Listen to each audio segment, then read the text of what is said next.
So good day Sir Sunday. Ito yung unit mo. Unit ni Sir Sunday.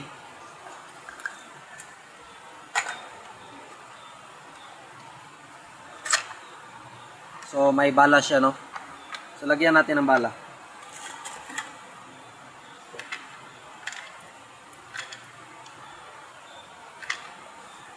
So ito pala yung tunog sir pag walang bala.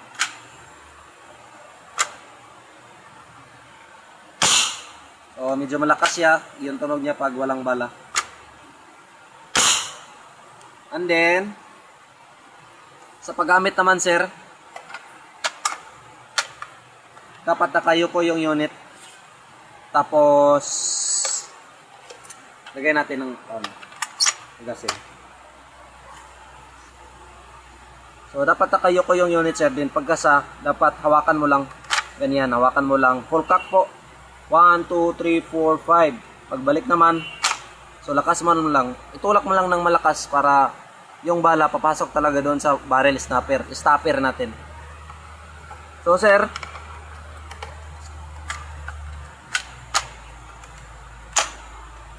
yung unit mo pala sir, may ganyang space. So may ganyang space po yung unit mo. So nahabaan ko kasi yung barrel, kaya naganyan yung space. Pero dapat talaga sir na ganyan lang yung space sir, no? Pag nakaganyan yung space sir, ganyan, or ganyan, dapat sir nang gawin mo sir, tanggalin mo yung magazine, saka mo ikasa ulit para makapasok talaga yung bala sa loob doon sa stopper natin. So spare natin.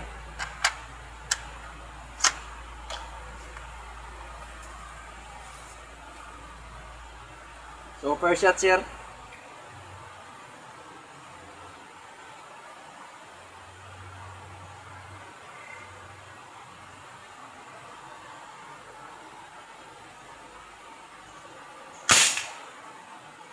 i-align ko muna yung scope sir, medyo yung nasa slide yung cross. So yun, inikot ko kunti yung scope mo sir kasi naka-slide, naka-ana yung scope oh. Dapat naka-level yan. So spare natin kung hindi ba nagalaw.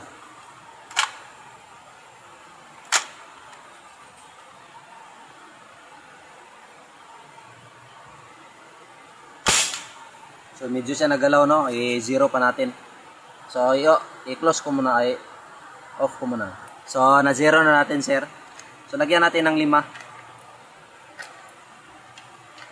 So ilagay natin na sir na bala is 10 rounds lang. Ang purpose niyan para hindi madaling mawik yung spring. Kasi pag madagdagan mo ng maraming bala, mawik yung spring, hindi na yon magtutos ng bala, no, papuntang taas. So 10 rounds magasin lang talaga. So ito pala yung kanister mo. So konti na lang. Lagyan natin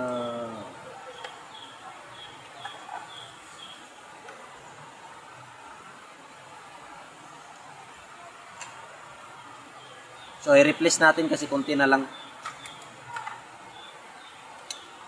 So ganyan lang pala sir. Pagpasok ng butane canister sir, dapat yung sirens nakalagay na dyan sa sa check valve. Then pagpasok sir, ganyan lang sir oh. So ganyan. Tulak mo lang konti, yan, muna yan. So spare natin.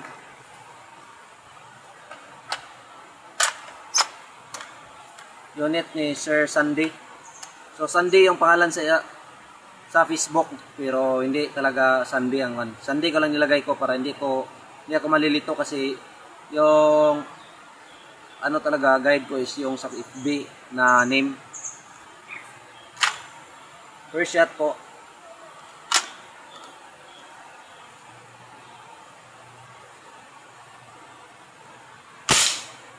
Okay. Nahulog yung bala. So, kahoy na lang natin patama, sir.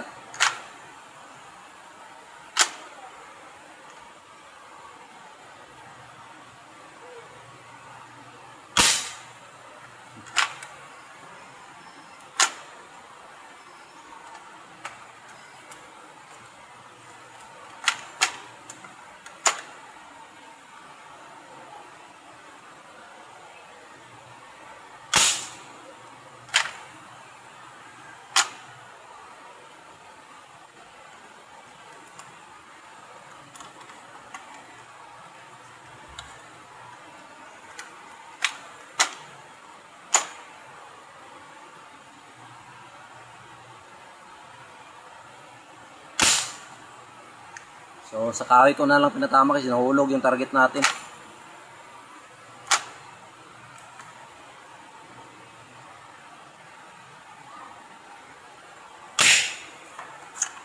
So, wala na palang bala.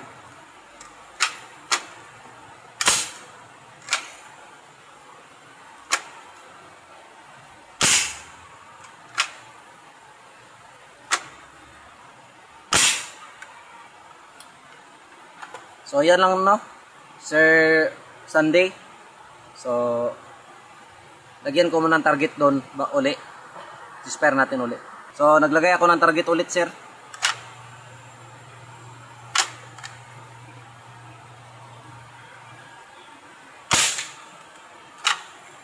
So, galaw konti.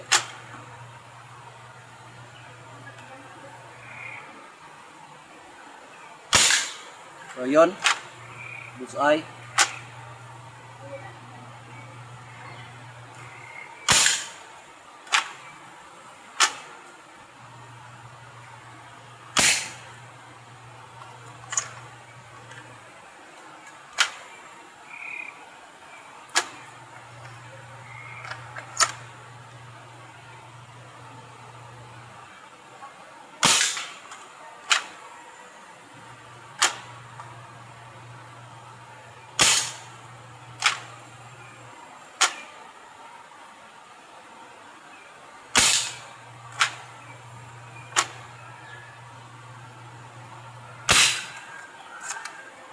So, yun. Parang walang miss tayo, ah. So, yan ang Sir Sandy, no? So, nakatama talaga lahat. So, dyan, malayo po yung, yan. Doon sa ano, sir, sa, ano ba? Sa Bisaya ba? Doon sa Ikasir ba?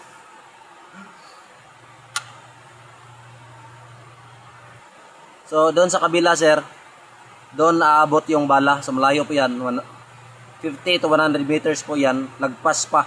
So, aabot yung bala dyan. So, yan lang, no? Sir Sandy, unit mo. So, ang scope mo pala, sir, dito lang ilagay sa pinakaunang-unang kanal-kanal. Then, kung gusto mo tignan dito sa loob, sir, so, pwede po. May screw pa dyan dito. At saka dito. So, tignan mo na lang yung sa loob kung ano yung itsura. So, kung dito, pwede naman yan, sir. Pwede naman tignan mo. Pero dapat na mabalik lahat. Then, dapat talaga na madali naman pagbalik, sir. So, hindi lang ito talaga matanggal kasi nakafix po yung wire nito sa post. Pag matanggal ito, makita mo sa loob pero hindi talaga makuha mo itong body niya. So, makita mo lang pero hindi talaga yun makuha lahat. So, ang hand grip naman, sir, i-disassemble kasi ito, hindi ko to ilagay while in shipping, nagpa-ship. While sa pagdi-deliver, hindi po ito nakalagay. So, ikaw na lang maglagay dyan soon pag dating na sa inyo. So, yan lang, ha. Then, sa paghigpit naman sa barrel, sir, dapat sakto lang na paghigpit. Para hindi matigas pagtanggalin. So, dito naman sa ano, sir, So ito naman yung ano mo, igniter. So ito yung kalawang masira sa ating laruan, no. So first talaga namin maintenance natin is yung sirens. Ikalawa itong so yan lang dalawa ang masisira talaga kadalasan.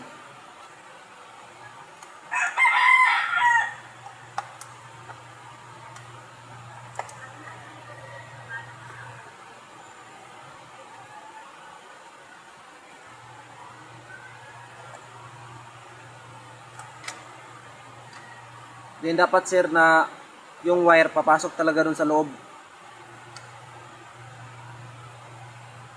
Yung wire talaga papasok dun sa loob ng positive natin. Linya ng positive.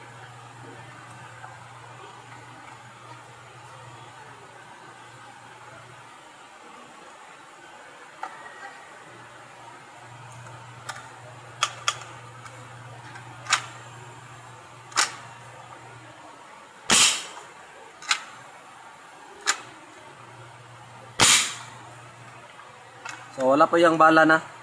So pag di-deliver ko, hindi ko nilagyan ng bala. So yan lang, no. Salamat mga ka-TG. So sa mga gustong magtanong, sa first comment po sa comment section, ako po yan. So account ko po yan. Then ilalagay ko po yung FB ko, FB name ko, para doon na lang kayo mag-message. So yan lang, no. Salamat.